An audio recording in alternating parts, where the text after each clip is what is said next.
just created this hopefully short video because I feel that there is a need, if you're undertaking this in the beginning, from the very beginning series,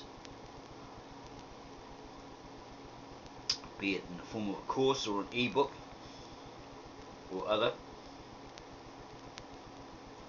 that you should first listen to the video Dianetics, Science of Mental Health, the missing note, because that will help you to study correctly, define any words, so you don't have any misunderstandings, etc.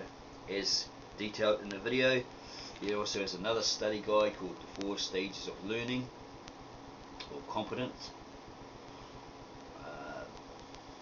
Okay, so this is like a third installment because, well, I did add something after that about if you're going to read a book by a certain author, then it's best to go check out the history online of that author, so you know who you're dealing with. You know a bit about his history, his background, what he got up to in his personal life. Was he seedy, or was he a really good citizen, honest, and so forth? Is he not trying to add subtle undertones, to lead you to a certain path or way, or to influence you, okay, and put you down the wrong track, okay, and that information is valid. Yeah, so I found this other one while looking on the internet. Okay, I've actually known it for a while through different experts in their field. Okay.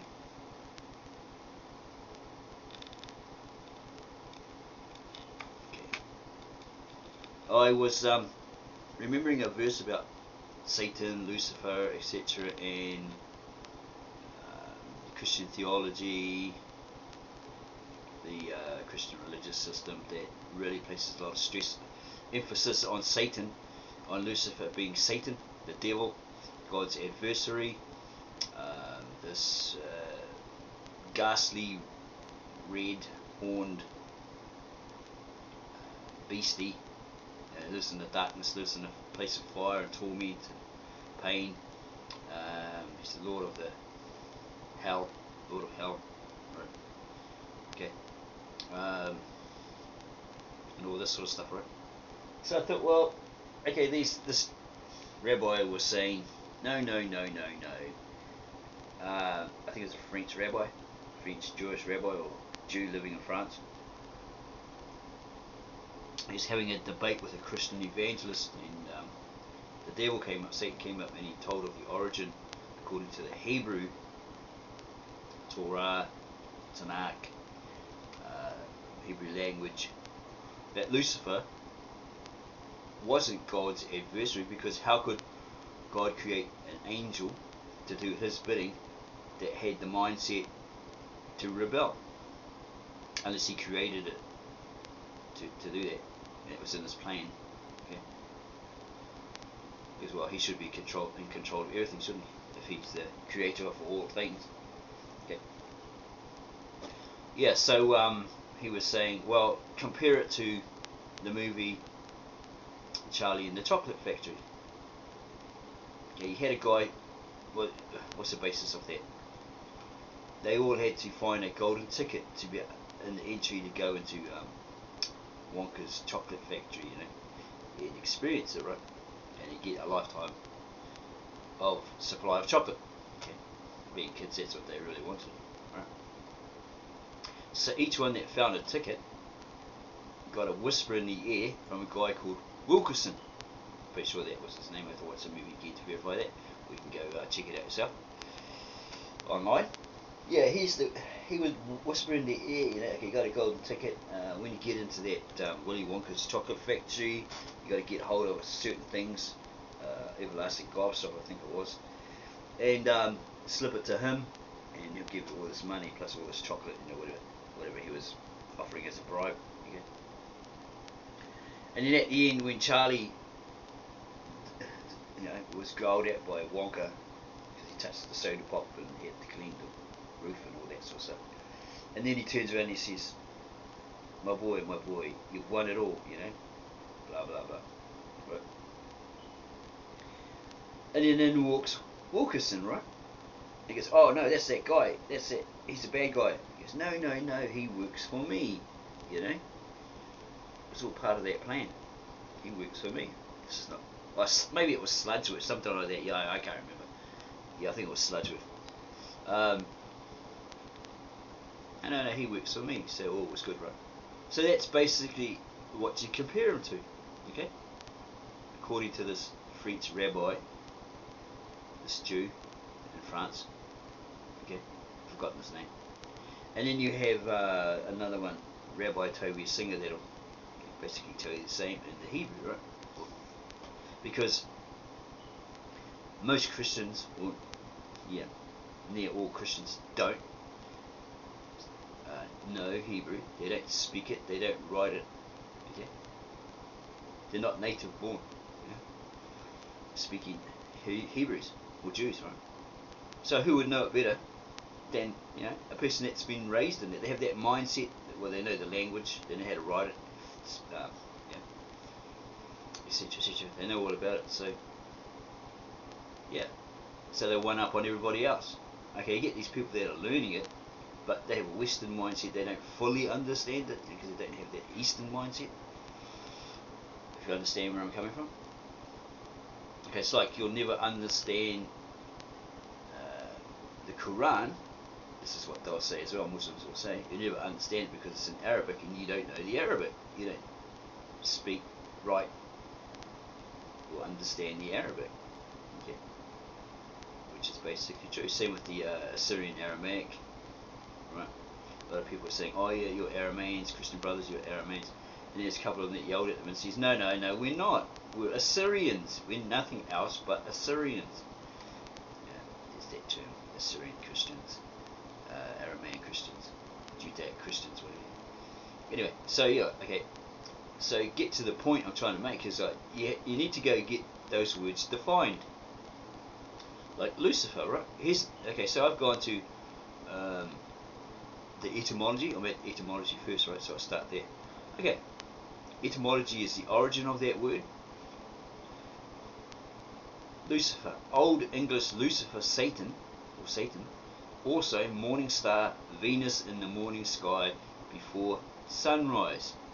Also an epithet or name of Diana, the goddess Diana, from Latin Lucifer, morning star. Noun or naming word, use of adjective of describing word. Literally, light bringing, from lux. Genitive lucis or lucus, light. From root luke, light, brightness, plus fere, to carry, bear.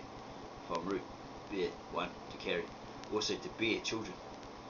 Okay, my Latin probably sucks. Venus in the evening was Hesperus. Okay. Hesperus. Belief that it was the proper name of Satan began with its use in Bible to translate Greek, with the Greek phosphorus, which translates Hebrew Halal ben Shahar in Isaiah 14, verse 12. How art thou fallen from heaven, O Lucifer, son of the morning? KJV. Because of the mention of a fall from heaven, the verse was interpreted spiritually by Christians as a reference to Satan, even though it is literally a reference to the king of Babylon. See Isaiah 14 verse 4. Sometimes rendered day star in later translations. Uh-oh. Do you know what I'm getting at? Daystar. Ever heard of that program? Daystar. Why are they naming it after? Probably a legitimate reason. Like people say, oh, they must be evil. That's why they're money hungry and all that sort of stuff. But Yeah, they could be referring to something bringing light, you know, okay, or whatever. You have to go ask them why do they use the name Daystar. Go check it out online. Maybe there's a explanation why that evangelical show, TVN evangelical show, used the name Daystar. Okay, always do your research on it before you jump at it like a bullet again. As friction match 1831, as friction match 1831, short for Lucifer match 1831, among the 16th century adjectival forms were Luciferian, Luciferine, Luciferus. There was a noted Bishop Lucifer of Cagliari in Sardinia in the 4th century, a strict anti-Arian, regarded locally as a saint. Okay, so that's that. Okay, that's the etymology of it. And you have dictionary entries near Lucifer, pretty close to Lucifer, or here, Lucille. Okay. So I'll go back and we'll have a look at the definition of it. Okay. Lucifer, according to Merriam-Webster.com, Lucifer definition is used as a name of the devil. How to use Lucifer in a sentence. Okay, it's probably in regard to the biblical, the Christian definition of it, right? Okay. Okay. Meaning, origin, history of the name Lucifer. Behind the name.com means bringing light, derived from Latin lux, light, and fere, to bring, and that this name originally referred to the morning star Venus, but later became associated with the devil, or with the chief angel who rebelled against God's rule in heaven. See Isaiah 14:12, and later literature such as the Divine Comedy 13:21 by Dante and Paradise Lost 1667 by John Milton. Lucifer became associated with Satan. Okay, we looked at etymology. Okay, Wikipedia. Lucifer is the Latin name for the morning star, both in prose and poetry, as seen in works by Marcus Terentius, Varro 1116-27 BC, Cicero 106-43 BC, and other early Latin writers. Cicero wrote Stella Veneris, whatever that is in Latin, the star of Venus called, whatever in Greek. Okay. Okay, here we go again, another one. Story of Lucifer, his origin, to find the origin of Lucifer. We turn to the Old Testament. In the Hebrew, the name Lucifer is translated from the Hebrew word Hillel, which means brightness. This designation, referring to Lucifer, is a rendering of the morning star, or star of the morning, or bright star, which is presented in Isaiah. So yeah, you have to be like really careful. You have to. That's why you have to find out the definition of that word, or any word, right? And the etymology of it helps. Okay. So you have a full understanding of what you're talking about. So you're not saying, oh, the devil, the devil, the devil, when you're talking about a planet, you know? Because you come across a practicing Jew that speaks the Hebrew, and he'll laugh at you, basically, and say, come on, man, you're giving the wrong rendering of the word, you know? Do you speak Hebrew? Oh, no. Well, there you go. Then what audacity you have saying this, you know, this and this and this. Yeah, and there's other words like, yeah, there's smaller words like with, was, define the word logos, you know, and all that sort of stuff. You really need to know what you're talking about before you chuck it out there, you know. If you're a truth seeker and you're a truth teller or spreader, then you'll do everything to tell the truth. Okay, you do your homework. You won't be going out there going, Jesus said this, Jesus said that, the devil did this, the devil did that, God said this, God said that, when he didn't, you know, or any other person, right? When you got it totally wrong, you know, according to the ancient Hebrew, the script, the language, you know, and the people that speak it fluently. So, hopefully that helps you out. Hope it's not too long. Okay. Oh, here's another one here.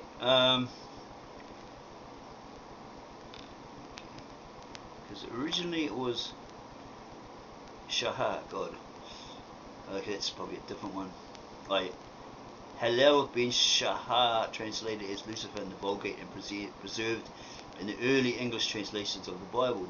This understanding of Isaiah 14:12 seems to be the most accepted interpretation in the New Testament, as well as among early Christians such as Origen, Eusebius, Tertullian, and Gregory the Great.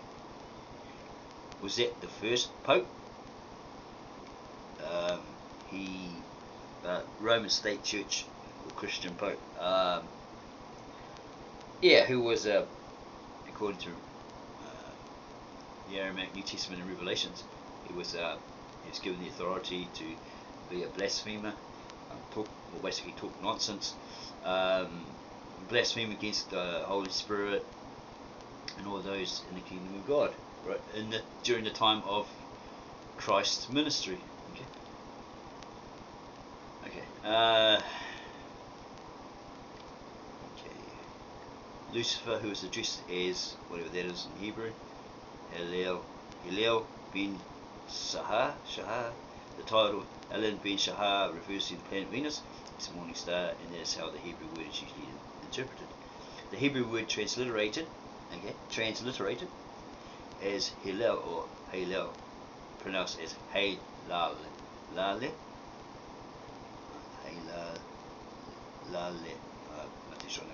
occurs only once in the Hebrew Bible. And there's plenty more here, and if you're a Strong's Hebrew fan, okay, it's got it there. How art thou fallen, shining one, son of dawn, i.e. star of the morning. Compare Assyrian, how you say that, Mushtu, epithet of Venus, or name, Venus and morning star. Okay. Some more Islamic symbol.